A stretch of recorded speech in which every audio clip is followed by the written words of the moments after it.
Job లేక ఇబ్బంది పడుతున్నారా? అయితే మెడికల్ కోడింగ్ మీకు మంచి ఆప్షన్. వెంటనే కాల్ చేసి కోర్సులో జాయిన్ అవ్వండి.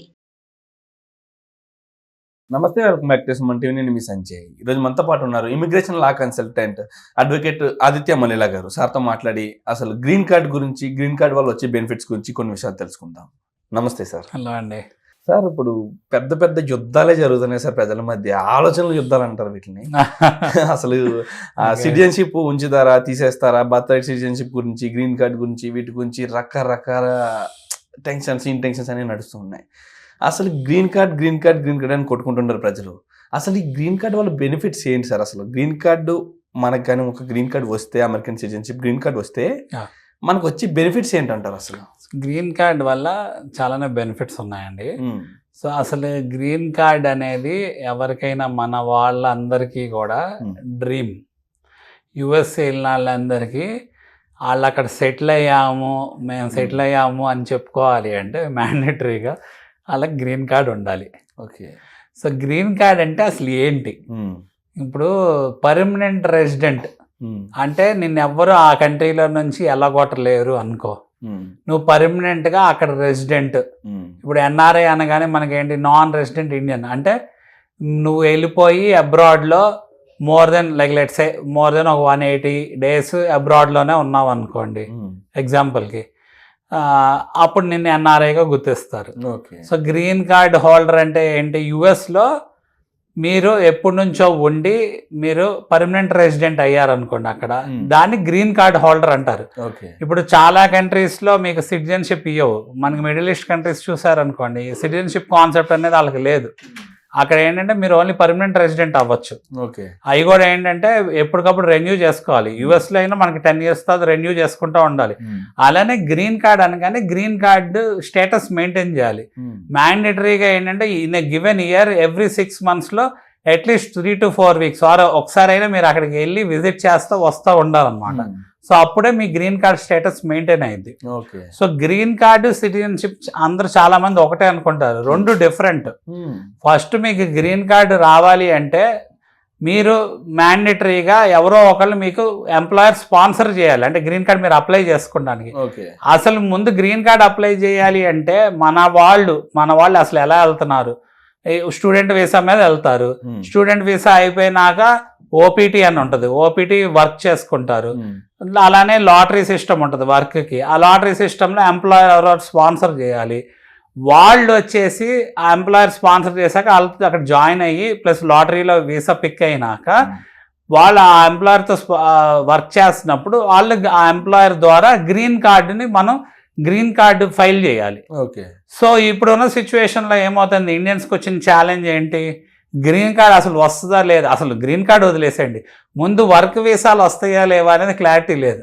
స్టూడెంట్ వీసాలకు కూడా భయపడిపోతున్నారు. స్టూడెంట్ వీసాలు అయితే డెఫినెట్గా ఇవ్వాల్సిందే యుఎస్. ఎందుకు ఇవ్వాలంటే మన వాళ్ళు అక్కడికి వెళ్ళి ఎకానమీ జనరేట్ చేస్తున్నారు. అన్ని లక్షలు డబ్బులు అక్కడ పెట్టి చదువుకుంటున్నారు. అంటే మరి కాలేజెస్, యూనివర్సిటీస్ వాళ్ళకి నడవాలి కదా. మరి ఫారిన్ స్టూడెంట్స్ వద్దనుకుంటే వాళ్ళకే నష్టం. బట్ గ్రీన్ కార్డు ఈ ప్రాసెస్ అంతా మీరు గోత్రూ అవ్వాలంటే 5 to 7 years మీకు పడుతుంది. ఏది మీరు అసలు గ్రీన్ కార్డ్ అప్లై చేయడానికి. మరి కానీ గ్రీన్ కార్డ్ రావడానికి ఇండియన్స్కి ఉన్న పెద్ద ఇష్యూ ఏంటి? నేను hundreds of వీడియోస్లో చెప్పా, 150 years పడుతుంది గ్రీన్ కార్డ్ రావడానికి. ఇప్పుడు అప్లై చేసిన వాళ్ళకి 2014 నుంచి ప్రయారిటీ డేట్ ఉంది. అంటే 2014 వాళ్ళకి కూడా ఇంకా గ్రీన్ కార్డ్ రావాలన్నమాట. అప్పుడు అప్లై చేసిన వాళ్ళకి కూడా. అందులో ఇప్పుడు ఉన్న సిచ్యువేషన్లో ట్రంప్ బర్త్ రైట్ సిటిజన్షిప్ కూడా ఎండ్ చేయడం జరిగింది కాబట్టి ఎగ్జిక్యూటివ్ ఆర్డర్ ద్వారా. మరి దాని మీద లీగల్గా ఏమైంది అనేది ఇంకా క్లియర్ కట్గా తెలియలేదు కాబట్టి సో అందరికీ చాలా ఇబ్బంది ఉంది. సో గ్రీన్ కార్డు వేరు, సిటిజన్షిప్ వేరు. గ్రీన్ కార్డు వచ్చాక మీరు సిటిజన్షిప్కి అప్లై చేయొచ్చు. మళ్ళీ అంటే ఫర్ అండర్స్టాండింగ్ ఏంటంటే అసలు గ్రీన్ కార్డ్ రావాలి అంటే ఇంతకుముందు 1 to 2 years process or maximum 3 years process. But మన వాళ్ళు ఎక్కువ మైగ్రేట్ అవటం వల్ల ఏమైంది, అది 5 years, 10 years, 15 years, 20 years, ఇప్పుడు 100 yearsకి వెళ్ళింది ఆ గ్రీన్ కార్డ్ రావాలంటే. సో ఈ పర్మనెంట్ రెసిడెంట్ కార్డు ఉంటే మనం యుఎస్లో సెటిల్ అయ్యాం, ఇది డ్రీమ్ అనమాట ఎవరికైనా. అప్పుడే సెటిల్ అయ్యామని చెప్పుకోవచ్చు. సో గ్రీన్ కార్డ్ వచ్చాక మనకి ఫర్ అండర్స్టాండింగ్ పర్పస్ 5 yearsలో సిటిజన్షిప్ వస్తుంది. అయితే ఏంటంటే ఈ గ్రీన్ కార్డు వచ్చాక ఒక 2.5 years to 3 years అట్లీస్ట్ మనం US లో ఉన్నాము అని చెప్పి ప్రూవ్ చేసుకోవాలి. అంటే అగైన్ దాని ఒక డ్యూరేషన్ వీసా టు వీసా కొన్నిసార్లు వేరీ అయ్యింది. గ్రీన్ కార్డ్ లో కూడా చాలా రకాలు ఉన్నాయి. సో గ్రీన్ కార్డ్ లో మనకి ఎలాంటి రకాలు ఉన్నాయి, మీకు EB5 వీసా ద్వారా, అంటే green card by investment. EB5 వీసాలో మనం ఏం చెప్పుకున్నాము, మనకు గ్రీన్ కార్డ్ రావాలి అంటే ఫాస్టెస్ట్ వే ఇప్పుడున్న సిచ్యువేషన్ లో మీకు 12 months to 24 months అంటే 2.5 years లోనే కండిషనల్ గ్రీన్ కార్డ్ వచ్చేస్తుంది. Plus permanent resident green card next 5 years లో వచ్చేస్తుంది. అలానే మీకు కండిషనల్ గ్రీన్ కార్డ్ ఎప్పుడైతే 2 years లో వస్తుందో, మీ కండిషనల్ గ్రీన్ కార్డ్ వచ్చాక మీరు సిటిజన్షిప్ కి అప్లై చేసుకుంటే, మీకు పర్మనెంట్ రెసిడెంట్ గ్రీన్ కార్డ్ వచ్చాక మీకు సిటిజన్షిప్ వచ్చేస్తుందని చెప్పి EB5 వీసాలో మాట్లాడుకున్నాం. అంటే 7 to 8 years లో మీరు సిటిజన్షిప్ సిటిజన్ అయ్యే సిచ్యువేషన్ ఉంది EB5 వీసాలో. గ్రీన్ కార్డ్ లో రకాలు ఉన్నాయని మనం చెప్పుకున్నాం కదా. EB5 అంటే త్రూ ఇన్వెస్ట్మెంట్ ఒక గ్రీన్ కార్డు. ఒకవేళ ఎవరైనా సిబ్లింగ్ అంటే మన అన్నయ్యో లేకపోతే అక్కో తమ్ముడో చెల్లో ఎవరో ఒకళ్ళు అక్కడ సిటిజన్ అయిపోయి వాళ్ళు వాళ్ళ బ్రదర్స్ కో సిస్టర్స్ కో స్పాన్సర్ చేసి అదొక కేటగిరీ గ్రీన్ కార్డు. పేరెంట్స్ మన పిల్లాడు పిల్ల పేరెంట్స్ కి స్పాన్సర్ చేస్తే గ్రీన్ కార్డ్ అదొక కేటగిరీ. ఇంకా గ్రీన్ కార్డ్ లో చాలా కేటగిరీస్ ఉన్నాయి. వీటిలో ఏంటంటే బ్లడ్ రిలేటివ్స్ ఆ కేటగిరీస్ కింద చెప్తారు. అలానే కొంతమంది శరణార్థులు కోరారు అనుకోండి, అసైలమ్ రెఫ్యూజీ బేస్ చేసుకొని ఇప్పుడు కంట్రీలోకి ఎంటర్ అయ్యారు అనుకోండి, ప్రొటెక్షన్ బేస్ చేసుకుని గ్రీన్ కార్డ్ ఇస్తాం జరిగింది. దాని మీద ఇప్పుడు ట్రంప్ కూడా పోరాడటం జరుగుతుంది, ఈ ఇల్లీగల్ ఇమిగ్రెంట్స్ ని అరికట్టాలి అని చెప్పి. సో ఆ గ్రీన్ కార్డ్స్ కి అగ్నెస్ట్ గా ఉన్నాడు. సో ఈ బర్త్ ద్వారా వచ్చే ఎవరన్నా అక్కడ పుడితే వాళ్ళకి కూడా గ్రీన్ కార్డు, అంటే వాళ్ళు సిటిజన్ అవుతున్నారు, గ్రీన్ కార్డ్ తో సంబంధం లేదు.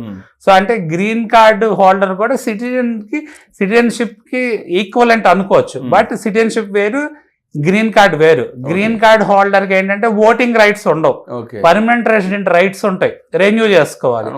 సిటిజన్ అనగానే ఓటింగ్ రైట్స్ ఉంటాయి. ఓకే, అంటే ఓటింగ్ ఈ రైట్స్ కాకుండా పక్కన పెడితే సార్, ఒక సిటిజన్ కి, ఒక గ్రీన్ కార్డ్ హోల్డర్ కి, ఒక వీసా పర్మిట్ మీద వెళ్ళిన వ్యక్తులకి అక్కడ ఉండే బెనిఫిట్స్ ఏంటంటారు, అడ్వాంటేజ్ ఎవరెవరికి? మీకు వచ్చేసి సిటిజన్ అనగానే మీకు అక్కడ పౌరసత్వం ఉందని, అంటే ఆ కంట్రీ పాస్పోర్ట్ ఉంది అని చెప్పి. ఇప్పుడు పాస్పోర్ట్ పరంగా ఏంటి అంటే, మీరు ఎప్పుడైతే US సిటిజన్ అనుకోండి, US పాస్పోర్ట్ ఉంటుంది. ఎప్పుడైతే US పాస్పోర్ట్ ఉందో మీకు దానివల్ల చాలా అడ్వాంటేజెస్ ఉంటాయి. లైక్ ఏంటంటే ఏ కంట్రీస్ కి ట్రావెల్ చేసినా మీరు US సిటిజన్ గా రికగ్నైజ్ అవుతారు. అలానే మీరు ఓల్డ్ ఏజ్ లో ఉన్నారు అనుకోండి, కొన్ని పెన్షన్ స్కీమ్స్ లేకపోతే అదర్ వెల్ఫేర్ స్కీమ్స్ ఉంటాయి, హాస్పిటలైజేషన్ బెనిఫిట్స్, మెడికల్ బెనిఫిట్స్, అలాంటి వాటికి మీరు ఎలిజిబుల్ అవుతారు. మోర్ ఓవర్ ఏంటంటే ఎడ్యుకేషన్ కి రిలేటెడ్ బెనిఫిట్స్ కూడా మీరు ఎలిజిబుల్ అవుతారు. గ్రీన్ కార్డ్ హోల్డర్స్ కూడా చాలా ఎడ్యుకేషనల్ బెనిఫిట్స్ కి ఎలిజిబుల్ అవుతారు. ఒక్కోసారి ఏంటంటే మనకి ఇన్ స్టేట్, అంటే స్టేట్ రూల్స్ వేరు, ఫెడరల్ రూల్స్ వేరు, కాబట్టి ఇన్ స్టేట్ గా క్వాలిఫై అయితే మనకి ట్యూషన్ ఫీజెస్ తగ్గుతాయి, like education and college fees తగ్గుతాయి. ప్లస్ ఏంటంటే పర్మనెంట్ రెసిడెంట్ ఎప్పుడైతే అయ్యారో అడ్మిషన్స్ కూడా ఈజీగా వస్తాయి అనమాట కాలేజెస్ లో, పెద్ద పెద్ద కాలేజ్. సో ఇది డిఫరెన్స్ అనమాట సిటిజన్షిప్ కి గ్రీన్ కార్డ్ హోల్డర్స్ కి. Okay sir, thank you sir. ఇప్పటి వరకు అందరూ గ్రీన్ కార్డ్ గురించి విన్నాను తప్పితే అసలు గ్రీన్ కార్డ్ అనేది ఎందుకు ఉపయోగపడుతుంది, అక్కడ వచ్చే బెనిఫిట్స్ ఏంటనేది అసలు ఎవరికి తెలియదు. ఈ వీడియో పరంగా అవి ఎంత డీటెయిల్ గా మాకు ఎక్స్ప్లెయిన్ చేసినందుకు thank you sir. Thank you very much. నమస్తే సార్.